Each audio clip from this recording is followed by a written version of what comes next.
ഒരു ചെങ്കലാണ്, വലിയൊരു സംഘമാണ്. നമ്മളെ സ്വീകരിക്കാനാണ്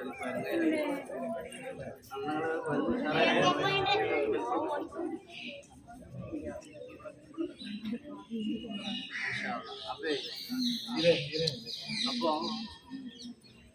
അതൊരു ചെങ്ങലാന്ന് പറഞ്ഞാൽ എന്താ വെച്ചാൽ ഇവിടുത്തെ ഈ അഹമ്മദാബാദിന്റെ ഒരു ഓർഡർ എന്ന് പറഞ്ഞാൽ ഇവിടുത്തെ ഒരു ഓർഡർ എന്ന് പറഞ്ഞാൽ എന്താണെന്ന് വെച്ചാൽ ബഹുമാനപ്പെട്ട ഏകദേശം 418 ജനിച്ച് 495 വരെ ജീവിച്ച ഒരു രാജാവ് സുൽത്താൻ അഹമ്മദ് ഷയുടെ ശില്പിയാണ്, അല്ലെങ്കിൽ അദ്ദേഹത്തിന്റെ ഭരണ പ്രദേശമായിരുന്നു ഈ അഹമ്മദാബാദ് എന്ന് പറയുന്നത്.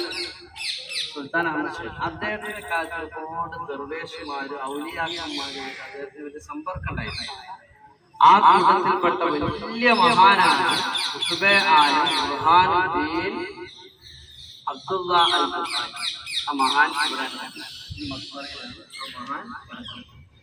ഖുത്ബെ ആലം ബുർഹാനുദ്ദീൻ അബ്ദുള്ള അൽ ബുഖാരി എന്ന് പറയുന്നത് നമ്മളിപ്പോ കുറച്ച് നേരത്തെ റിയാദ് അദ്ദേഹത്തിന്റെ മകനാണ്. അപ്പൊ ഇതുവരെ ചെങ്ങലാണ്, ഇവിടെ തുടങ്ങിയിട്ട് പോവാണ് മകന്റെ മക്ബറ. മകൻ വലിയ മഹാനാണ്, അദ്ദേഹത്തിന്റെ കറാമത്താണ് നമ്മൾ കണ്ടല്ലോ. ആ മക്ബറയുടെ ആ ഖബറിന്റെ മുകളിൽ അദ്ദേഹത്തിന്റെ നെഞ്ചകത്ത് ചേർത്ത് വെച്ചിരിക്കുകയാണ് റസൂലുള്ളാഹിയുടെ പാദം പതിഞ്ഞ കല്ല്. അങ്ങനെയുള്ള ഒരു ദർഗാലെ മഖാം സിയാറത്ത് ചെയ്ത് നമ്മൾ അവരുടെ പിതാവിന്റെ ഹദ്റത്തിലെത്തി. ആരാണ് ഈ പിതാവ്? അദ്ദേഹം നമുക്കറിയാം പാകിസ്ഥാനിലെ ഉച്ച് എന്ന് പറയുന്ന സ്ഥലത്ത് നിന്ന് വലിയ വലിയ മഹാന്മാരുമായിട്ട് വലിയ സമ്പർക്കം പുലർത്തിയ ബഹുമാനപ്പെട്ട അബൂ ഇസ്ഹാഖ് നക്ഷബന്ദി സുഹ്റവർദി തരീഖത്തിന്റെ വലിയ ശൈഖായിരുന്നു. ആ മഹാനുഭാവന്റെ ശിഷ്യത്വം സ്വീകരിച്ച ആളുകളാണ്. അതിൽപ്പെട്ട ഒരു വലിയ മഹാനാണ് അഹമ്മദ് കഞ്ച് ബക്ഷി എന്ന് പറയുന്ന മഹാൻ. അദ്ദേഹം ഡൽഹിയിലാണ് ജനിച്ചത്. അഹമ്മദ് കഞ്ച് ബക്ഷി എവിടെയാണ് ജനിച്ചത്?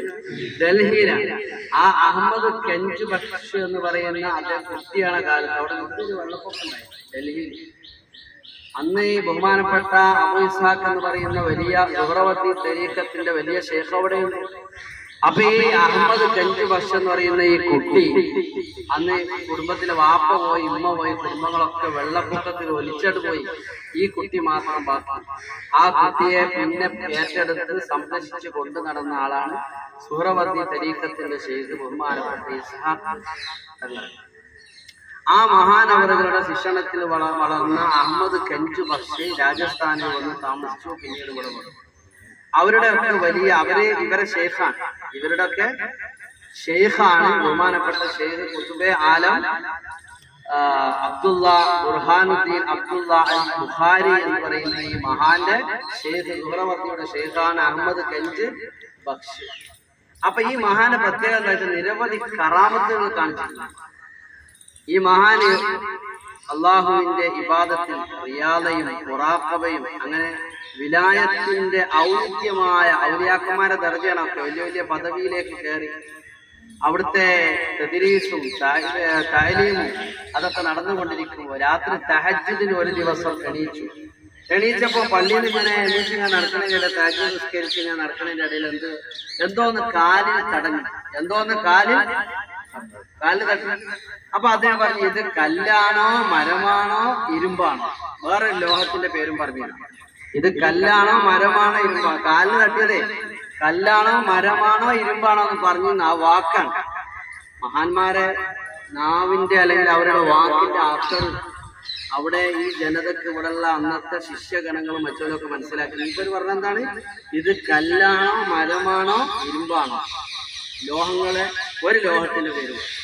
എന്നാൽ സംഭവിച്ച് നേരം വെളുത്ത് നോക്കുമ്പോൾ ഇദ്ദേഹം പറഞ്ഞ ഈ കാലിന് തട്ടിയ സാധനത്തിന്റെ എല്ലാ ഭാഗത്തും, ഒരു ഭാഗത്ത് മരത്തിന്റെ കോലം, ഒരു ഭാഗം ഇരുമ്പിന്റെ കോലം, വേറെ ഭാഗത്ത് പിന്നെ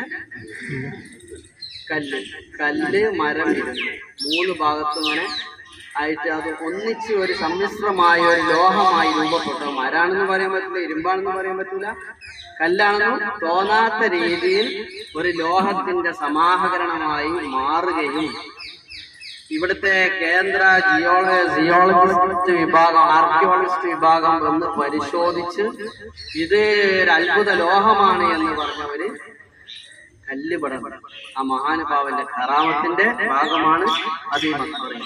ബഹുമാനപ്പെട്ട ശൈഖ് ഖുത്ബെ ആലം ബുർഹാനുദ്ദീൻ അശ്ശൈഖ് അബ്ദുള്ള അൽ ബുഖാരി എന്ന് പറയുന്ന മഹാന്റെ ഖബറിടമാണിത്. അവിടുത്തെ പേരക്കുട്ടിയുടെ ഖബറാണ് ഇവിടെ കാണുന്നത്. വലിയ കറാമത്ത് കാണിച്ച മഹാനാണ്.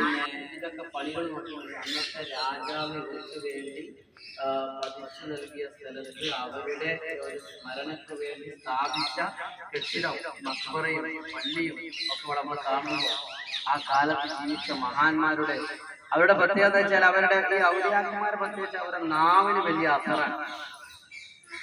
അള്ളാഹുവിന്റെ ഇബാദുകളിൽ ചില ആളുകളുണ്ടല്ലോ, ഒരു കാര്യം അങ്ങോട്ട് അള്ളാഹുവിനോട് സത്യം ചെയ്തോട് പറഞ്ഞാൽ അങ്ങനെ അള്ളാഹു നടത്തിക്കൊടുക്കും. അതുകൊണ്ടാണല്ലോ എന്റെ അടിമ ഇബാദത്ത് കൊണ്ട് എന്നിലേക്ക് അടുത്താൽ കുന്തു സമഅഹു അല്ലദീ യസ്മഉ ബിഹി, അവന്റെ കേൾവി ഞാനാകും, അവന്റെ കണ്ണ് ഞാനാകും, അവന്റെ കാല് ഞാനാകും, അവന്റെ കൈ ഞാനാകും. ഇയാൾ ഈ ഔലിയ അള്ളാഹു എന്നല്ല, അള്ളാഹു തആല അഭൂതപൂർവമായ അത്ഭുതകരമായ കഴിവ് നാവിനും കൈക്കും കണ്ണിനും കാലിനും. ബഹുമാനപ്പെട്ട സയ്യിദുനാ ഉമർ ഇബ്നു ഖത്താബ് റളിയല്ലാഹു അൻഹു, ലൗ കാന ബഅദി നബിയ്യൻ ലകാന ഉമർ ഇബ്നു ഖത്താബ്, എന്റെ ശേഷം ഒരു പ്രവാചകൻ വരികയാണെങ്കിൽ അത് ഖത്താബിന്റെ മകനായ ഉമറാകുമെന്ന് സയ്യിദുനാ റസൂലുള്ളാഹി.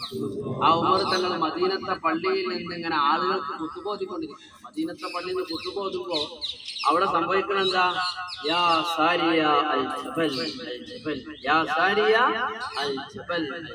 എന്ത് വർത്താനം ആളുകളോട് പറയാ, പ്രസംഗിക്കുന്നതിന്റെ ഇടയിൽ ഒരു പ്രത്യേക നോട്ടം, പ്രത്യേക സംസാരം.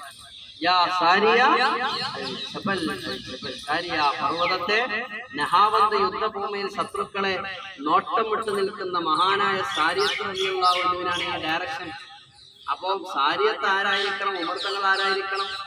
ഉമർ തങ്ങള് VVIP, സാരിയത്ത് VIP ആണെങ്കിൽ ഉമർ ഖത്താബ് റളിയല്ലാഹു അൻഹു VVIP. മദീനത്തെ പള്ളിയിൽ നേരിട്ട് കാണാൻ, അത് കേൾക്കാണ് സാരിയത്ത്. ഈ കറാമത്ത് പരിശുദ്ധമായ ഇസ്ലാമിക ചരിത്രത്തിൽ കൃത്യമായി രേഖപ്പെടുത്തിയ കാര്യമാണ് അല്ലെ. ഉമർ റളിയല്ലാഹു അൻഹുവിന്റെ കറാമത്താണ്. അതേപോലെ ഔലിയാക്കന്മാർക്ക് അമ്പിയാക്കന്മാർക്ക് മേൽച്ചെത്തുള്ളത് പോലെ ഔലിയാക്കന്മാർക്ക് കറാമത്തുണ്ട്. അത് നിഷേധിക്കാൻ സാധ്യമല്ല. അവർ മരിച്ചാൽ എന്താവൂല, അവിടെ ജീവിച്ചിരിക്കുന്ന അദ്ദേഹത്തിന് ജീവിച്ചിരിക്കുന്ന കാലത്ത് സംഭവിച്ച ഒരു അത്ഭുത സംഭവമാണ് ഇത്. കല്ലാണോ, ഇത് മരമാണോ, ഇത് ഇരുമ്പാണോ എന്ന് ചോദിച്ച സാധനം കുറച്ച് കഴിഞ്ഞപ്പോഴത്തേനും ഒന്നായിട്ട് എല്ലുപാട് കൂടിയിട്ടുള്ള ഒരു ലോഹമായി മാറി. ഇവിടുത്തെ ആർക്കിയോളജിസ്റ്റ് വിഭാഗം പരിശോധിച്ചിട്ട് അത് ഒരു അത്ഭുതമാണ് എന്ന് അവർ തന്നെ അതിനെക്കുറിച്ച് വിധി പറഞ്ഞ ആ ഒരു എന്താണ് നമ്മൾ കാണേണ്ടത്. അവിടെ അതിന് മുമ്പ് നമ്മൾ സിയാറത്ത്, ഇവിടെ മഹാനായ ഖുത്ബെ ആലം മഹാൻ സിയാറത്ത് ചെയ്യണം. ആ സിയാറത്ത് ഇവിടെ ഒരു സലാം പറഞ്ഞു